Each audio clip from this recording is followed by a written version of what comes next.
Welcome to Unleash the Awesome with Dave Gambrill. All of us have unique skills, talents, and abilities that aren't being used to their full potential. Our mission is to share the people, tools, apps, and other resources that will help you unleash your awesome on the world.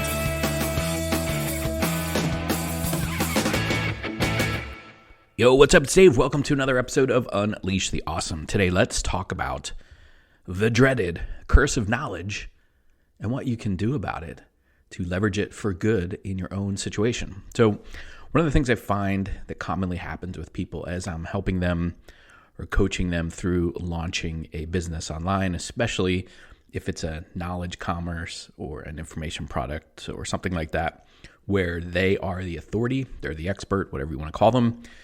Lots of times what I hear from people is something along the lines of, doesn't everybody know that already? So I'll say, hey, you should probably think about breaking it down like this. And my coaching clients will say, doesn't everybody already know that already? And that, my friends, is the dreaded curse of knowledge. You have knowledge and expertise. And so because you know it and it comes so easy to you, you will often reframe that and project it out on the world is, oh, that's so easy. That's so dumb. That's so simple. Like, what? Doesn't everyone know how to do that? I mean, come on. Like, why would I teach on that? That's silly. Who's going to pay money for that? And my friends, when you have that thought process, that is probably exactly the thing you should be teaching and creating courses and information products on. Now, don't just run off and say, well, that makes sense. Dave said I should do that. You should probably do a little bit of market research first. I did an episode earlier on where I talked about how to do some quick market research. I'm looking up the episode number for you right now as I'm doing this. That one was called How to Do Free Market Research, Leveraging the Power of Amazon, Google, and whatever else. There's episode 55, so you may want to go listen to that. Episode 55, Unleash the Awesome. So obviously do a little market research, but if you find yourself saying that a lot, what I would do, and this is what I counsel a lot of the people that I work with to do, anytime you find something find that something comes very easy to you, or that you just think it's simple, or you're amazed that other people struggle with it, write that down somewhere. Keep it in a notebook or put it on a Trello board or Evernote or whatever it is you use to keep information and track information.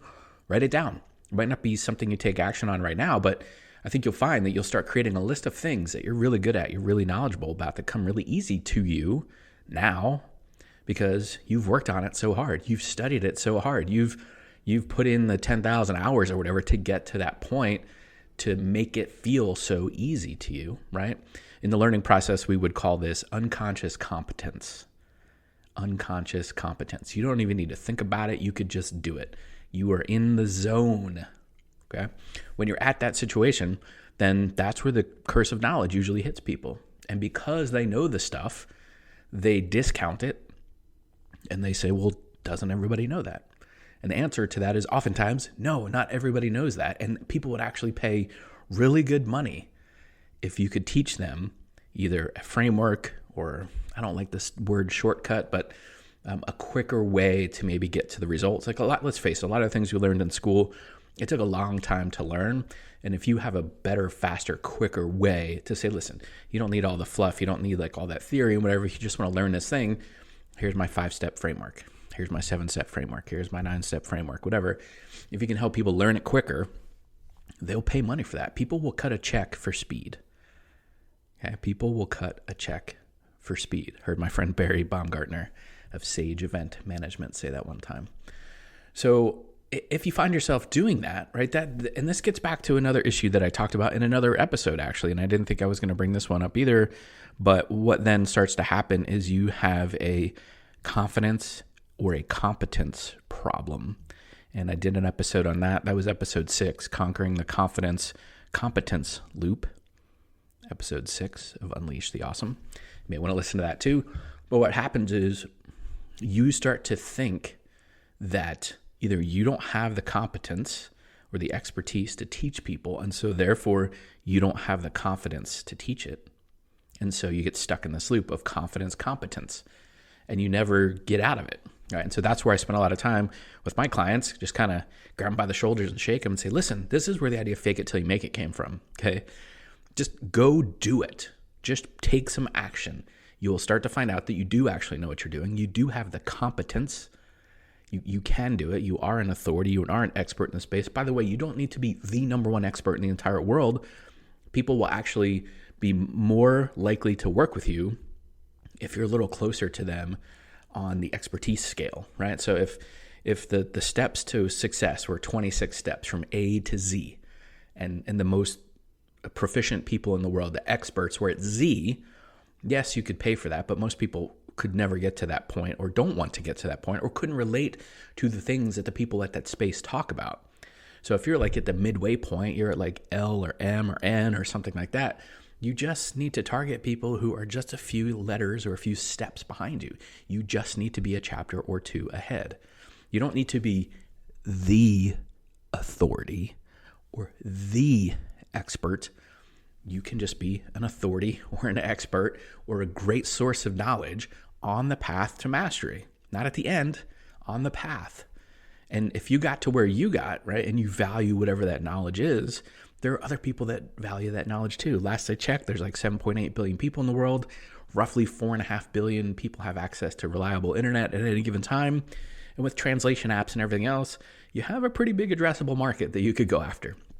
If you do the research that I talked about in that other episode, do your market research, kind of drill down into a purple ocean, not a blue ocean, but a purple ocean. I talk about that a little bit in that episode, and find where people are already spending money to solve that problem. If you just go into that situation and say, hey, here are some things that will help you in this space. I know you probably have a lot of frustration, or you struggle with this, or you had some headaches, a lot of pain, okay? Because remember, human beings are going to do one of two things: avoid pain or go to pleasure. You kind of insert yourself in that arena, right? You take the curse of knowledge where we say, doesn't everybody know that? And you go, okay, that's the thing that I'm going to talk about or teach on or become an authority about. And you step into that space and say, hey, are you sick of struggling with this? Are you sick of having frustration, headache about that? I can help you. I have spent my whole life doing this, or I've spent the last 10 years doing this, or I've become very successful in this space doing this, and I'm going to share with you my 5-step framework, my 7-step framework. There will be some people that are further along than you on the path that'll be like, that's dumb. Why are you teaching that? That's so silly. But trust me, there will be people that if you've done your homework and you lay out stuff like that, people will go, oh my gosh, yes, shut up and take my money. And they'll want to learn from you. So beware of the curse of knowledge. Okay, that thing comes to us. We discount the things we know, that we discount the things we can do. I was just listening to a podcast, Dr. Peter Attia. I think it's called The Drive, the name of his podcast. And he has Steve Levitt on it. And he's one of the co-authors of Freakonomics and superfreakonomics. So there's some really good books on psychology and mostly economics, though.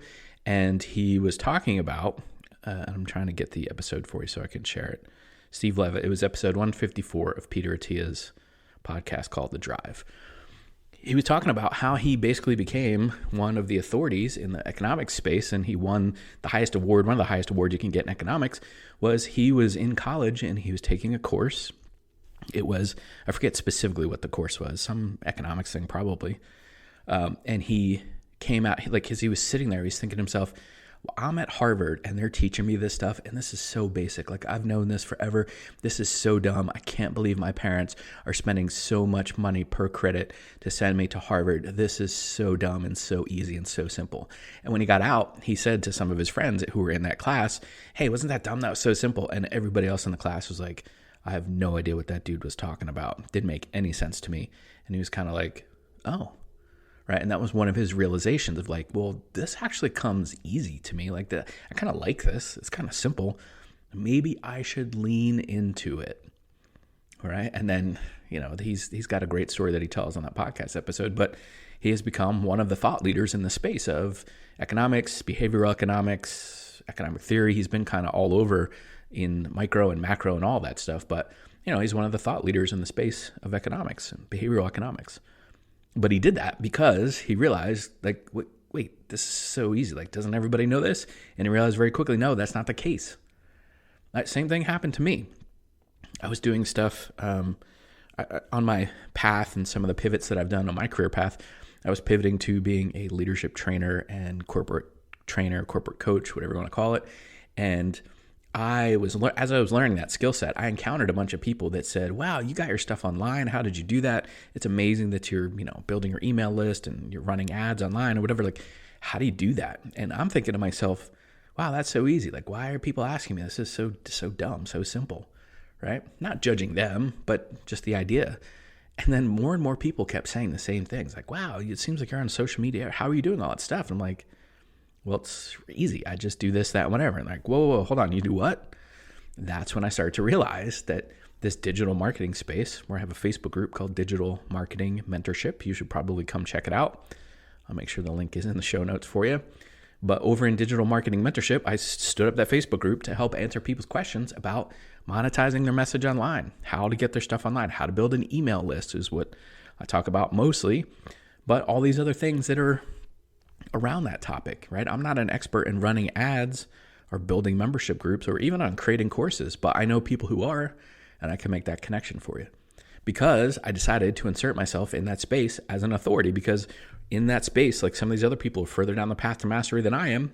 And instead of me trying to learn it, and that's not stuff I'm really good at anyway, I'll just make the introduction for you. So I just kind of stay in my lane, helping people kind of newer to the space, maybe intermediates, up to intermediates, how to build out a strong foundation for digital marketing, right? I'm not the expert. I'm actually not the expert in any one of the things. But if you think about, if you were to go to med school or nursing school, there are 2 courses that you would have to take before you could take any significant course loads there. They would be medical terminology and anatomy and physiology. If you don't take those 2 things, the rest of the coursework wouldn't matter.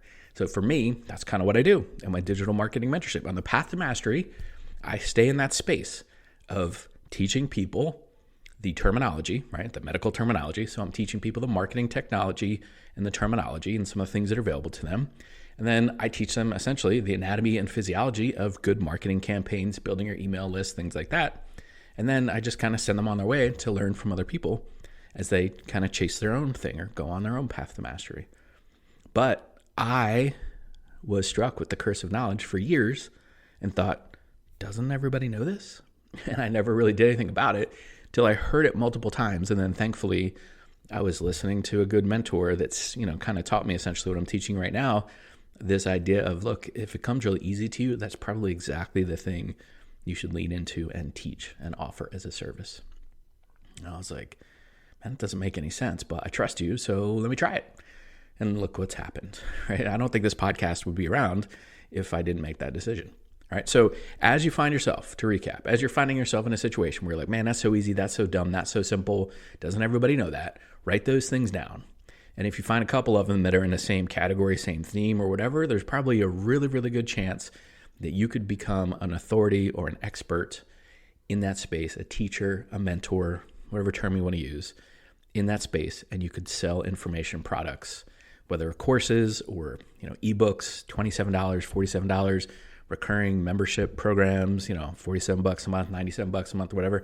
There would be people, I guarantee it, that would pay for the expertise you have if you created what my friend Stu McLaren calls a success path for them or a framework and say, hey, if you want to get better, you're currently here and you want to go from here to here, these are the steps that you should take. You would teach that. I think that's how you could turn the curse of knowledge from a curse to being something that will help you immensely in your business and your bottom line. Yeah, so that's it for today's episode of Unleash the Awesome. Do me a favor. If you like these episodes, please tell a friend. Tell them to check out Unleash the Awesome podcast. It's available anywhere you listen to podcasts, including on your Amazon Echo devices, your Google Home devices. You can just say, hey, play the Unleash the Awesome podcast. So invite a friend to check it out, share with a friend. And until next time, go unleash your awesome on the world. See ya. Thanks for listening to Unleash the Awesome. Please be sure to subscribe, rate, and review wherever you listen to your podcasts. And please share us on your favorite social media platforms using #UnleashAwesome.